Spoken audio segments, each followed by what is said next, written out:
Et bonjour à tous, bienvenue pour cette nouvelle vidéo de début de saison. On se retrouve aujourd'hui avec une météo un peu plus favorable, des belles douceurs de température, des nuits un petit peu moins froides. Enfin, la pleine saison qui se lance à niveau météo. On va pouvoir commencer à semer, à planter en extérieur à la folie. Encore plus dans cette région où je suis, dans le sud de la France, où je suis un petit peu, voire beaucoup en avance par rapport à bon nombre de vos régions. Alors surtout ne soyez pas jaloux, frustrés, quoi que ce soit, hein. C'est juste une question de saisonnalité. Je démarre un peu avant tout le monde et puis d'ici 3 semaines, 15 jours, un mois, ça dépend de vos régions, à votre tour de planter à la folie et espérer de belles récoltes. Alors on est parti, on y va pour voir ensemble les premières récoltes et les premières plantations de ces derniers jours.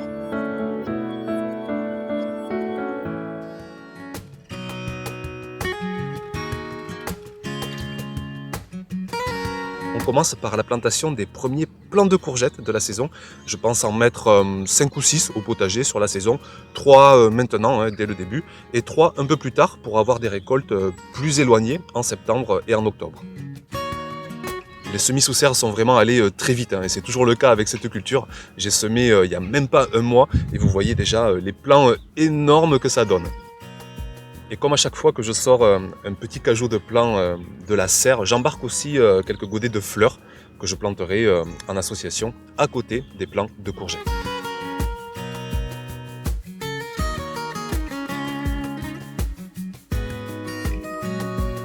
Je m'installe sur un bout de parcelle qui ne ressemble pas à grand chose. Ça manque de paillage, ou du moins le paillage a disparu durant les mois précédents. J'ai des herbes du coup un peu folles de tous les côtés. Alors je fais le ménage, je désherbe sur quelques mètres carrés et je prépare un premier trou de plantation.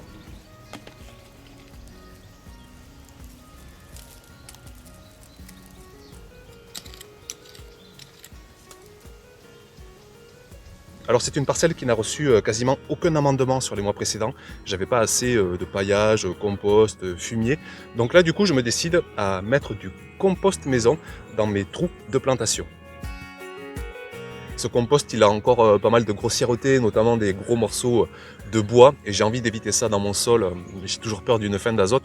Donc je passe tout au tamis et je récupère vraiment la partie mûre du compost, bien fine.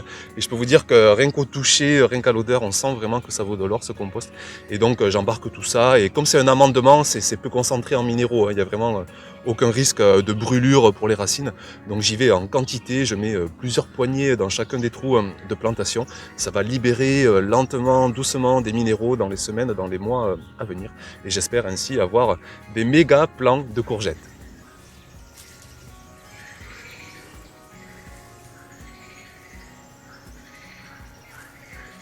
Et puis le long d'une bordure, j'installe mes godets de fleurs, d'engrais verts aussi. J'avais pris de la moutarde, des pavots notamment. Et donc je mets tout ça, toujours pour la biodiversité, pour la beauté du potager, pour le bien-être du potager et aussi du jardinier.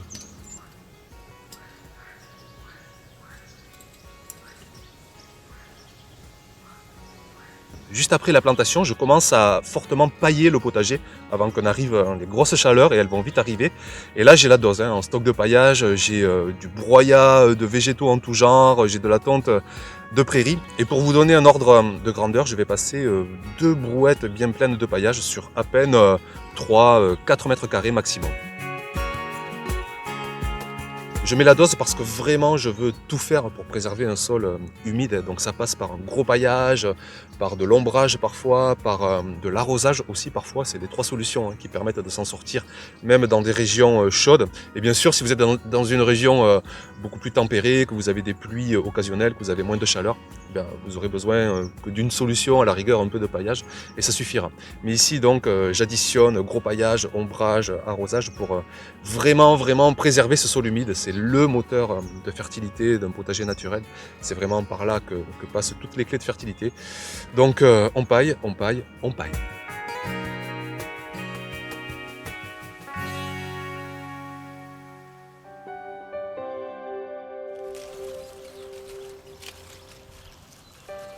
Dans cette vidéo, j'alterne quelques plantations avec quelques récoltes. Alors vous montrer des récoltes pour vous montrer des récoltes, ça n'a aucun sens. C'est surtout pour, déjà vous montrer que toutes les bêtises que je peux vous raconter tous les dimanches, quand même, elles permettent de récolter et de nourrir grandement ma famille.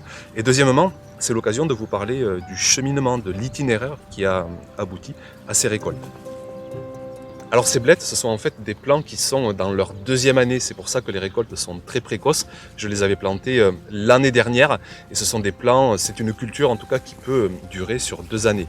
Par contre, elles vont très vite monter en fleurs dans cette deuxième année. C'est pour ça que chaque fois je complète avec des plants de première année. J'en ai des tout jeunes dans la serre, donc je vais en chercher, je récupère au passage quelques plants de betterave et je vais planter tout ça sur un petit bout de parcelle. Ça me permettra d'avoir des récoltes de blettes beaucoup plus tardives, cette fin de printemps, cet été, cet automne, jusqu'à l'hiver et pour donc le printemps prochain. Donc je m'installe sur un bout de parcelle, j'essaie de planter assez serré, des blettes tous les 50 cm, je mets même des plants de betterave à leurs pieds, j'essaie de faire un peu dense et puis on verra bien ce que ça va donner.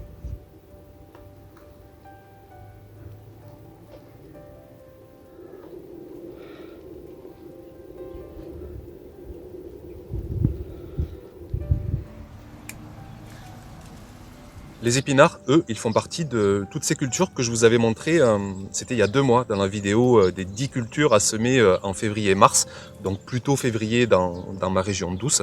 Alors la parcelle, elle ressemblait pas à grand chose, il y a plus de 2 mois, et aujourd'hui, on peut dire que tout ça a bien changé.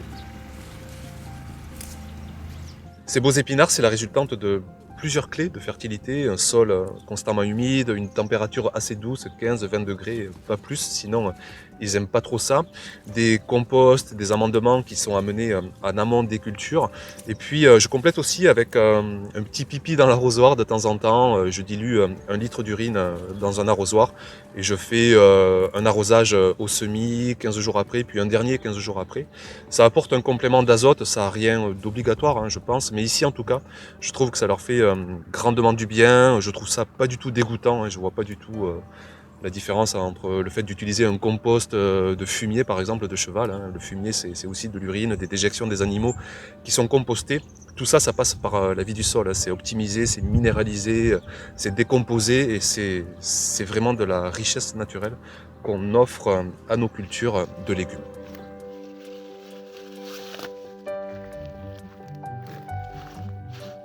Et puis je vous raconte pas le goût de dingue de ces épinards quoi. Il faut, c'est difficile à décrire en fait parce qu'il faut l'avoir goûté, je pense, dans sa vie pour le comprendre. Et si vous êtes jardinier, si vous avez déjà goûté des épinards, allez-y dans les commentaires, que je sois pas le seul à le témoigner. Mais voilà quoi, ça a un vrai goût de dingue. Moi j'ai tout coupé là avec mes feuilles de blette, j'ai tout mis dans un faitout, fond d'huile d'olive. Je fais revenir ça. Je rajoute en fin de cuisson un peu de crème fraîche, sel, poivre et rien de plus. Vous pouvez rajouter un peu de croquant si vous voulez, mais c'est voilà, c'est total régal.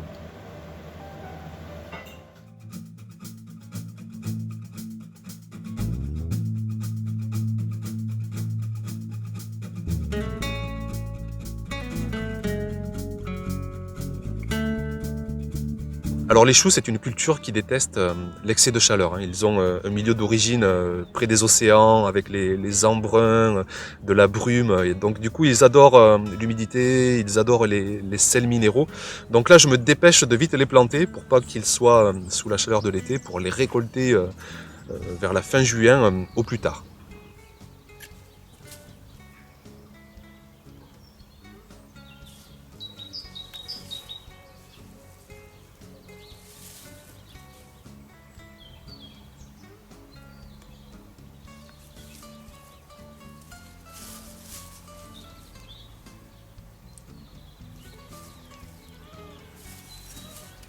Et pour tout vous dire concernant les choux, à 90-95%, c'est une culture en fait qu'on ne fait pas à cette saison. On les sème, on les plante en fin d'été pour avoir des récoltes en automne, en hiver, même le printemps suivant.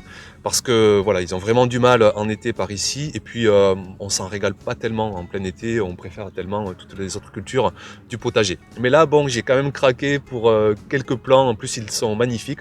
Donc je fonce, je vais les installer au potager dans une zone assez ombragée, je me colle à la haie plein sud. Et je vais planter ça toujours dans un moment, je sais pas comment dire, d'apaisement. En tout cas, voilà, c'est un moment qui fait du bien et je prends le temps de bien planter ces plants de choux parce que je sais que voilà, c'est un moment important et ensuite on les laisse à eux-mêmes hein, pendant plusieurs mois. Donc on plante ça tranquillement au potager.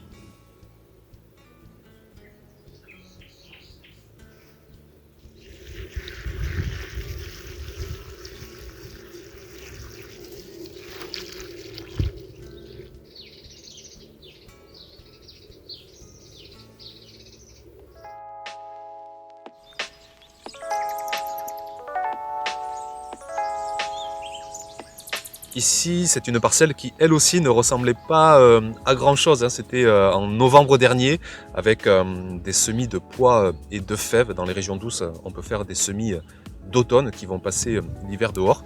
Et voilà donc le résultat quelques mois plus tard avec des récoltes précoces de printemps. Et je me répète pour vous tous qui semez peut-être à peine vos petits pois, vos fèves, eh bien un peu de patience, il vous faudra 15 jours, un mois, parfois 2 mois dans les régions les plus fraîches pour récolter.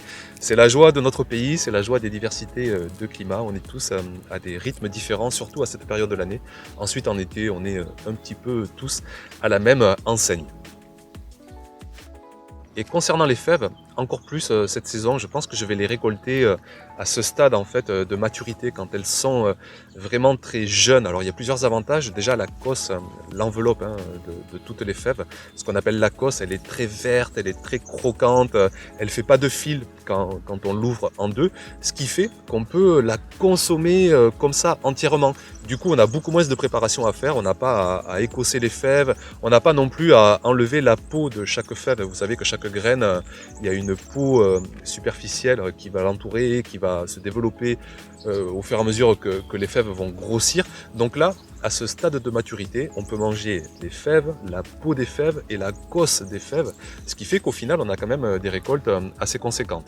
Et puis ensuite, si vous laissez grossir, bien la cosse va devenir de moins en moins goûteuse, ça va faire des fils et la peau des fèves va s'épaissir. Donc il faudra peut-être enlever ces parties-là. Mais là, je récolte comme ça et je mange tout. Je découpe juste tout ça au couteau et là j'en fais un velouté pour la première récolte de la saison.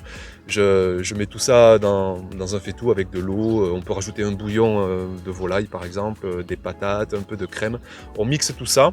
On met le jus de côté et on rajoute la quantité de jus qu'on désire en fait pour avoir quelque chose de plus ou moins liquide. D'ailleurs là je me suis loupé, j'ai trop mis de jus, du coup ça m'a fait une soupe plutôt qu'un velouté, mais bon voilà quoi, c'était quand même très très bon et je vais en refaire beaucoup dans la saison, j'aime bien. C'est moins de travail en cuisine, c'est beaucoup de quantité de récolte, donc on en reparlera de toute façon au fur et à mesure que les fèves vont arriver dans la saison.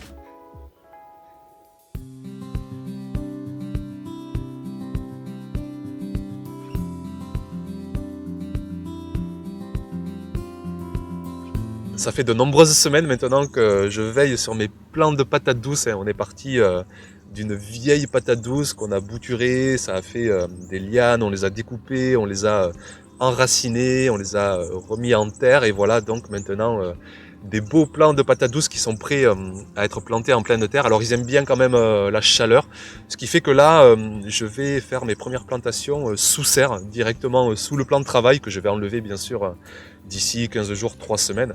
Mais là, allez, je commence, c'est pas grave s'ils sont fortement à l'ombre, ils se plairont très bien ainsi. Et c'est l'occasion d'ailleurs de voir cette terre végétale là que j'ai amenée, que j'ai achetée même il y a plusieurs mois maintenant, et vraiment sans regret quoi, parce que cette terre, déjà je l'ai pour toute la vie, hein, une terre ça se dégrade pas.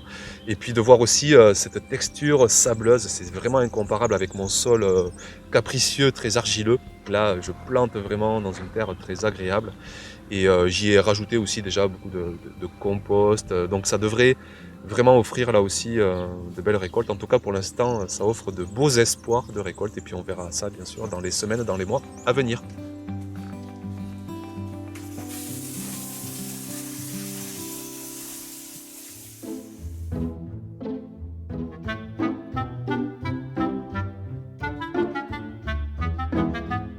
Pour finir, je me décide à sortir mon plan de chayotte qu'on appelle aussi Christophine, chouchou. Je l'ai jamais fait encore, cette culture au potager, ça va être une première. Et là, le plan, il commence à faire des lianes qui sont très conséquentes, donc il est temps vraiment de le sortir de la serre. C'est une culture qui a besoin de tuteurs, donc ce que je fais, pour l'occasion, je récupère un vieux filet de volaille que j'avais.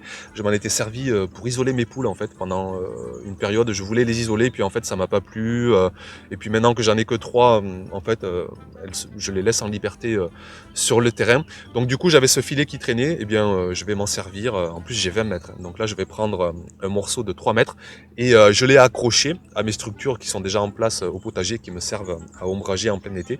J'y agrafe le filet. Et puis par la suite, je vais pouvoir y planter à la base mon plan de chayotte.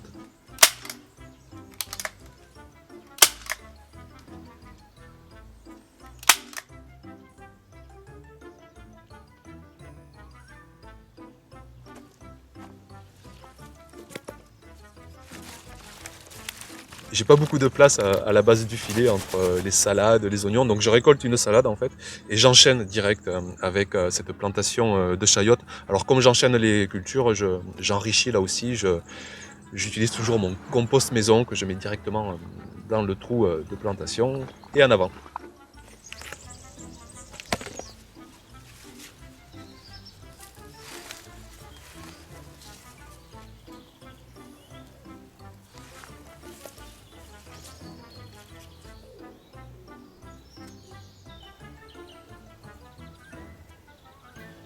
Voilà pour les quelques actualités de cette semaine. On se retrouve très vite la semaine prochaine pour The Big Video, la plantation des tomates. C'est toujours un grand moment dans la saison. Merci pour votre attention, pour votre fidélité, pour votre écoute, pour tout ce que vous êtes. Et puis à très vite donc pour une prochaine vidéo. Ciao ciao.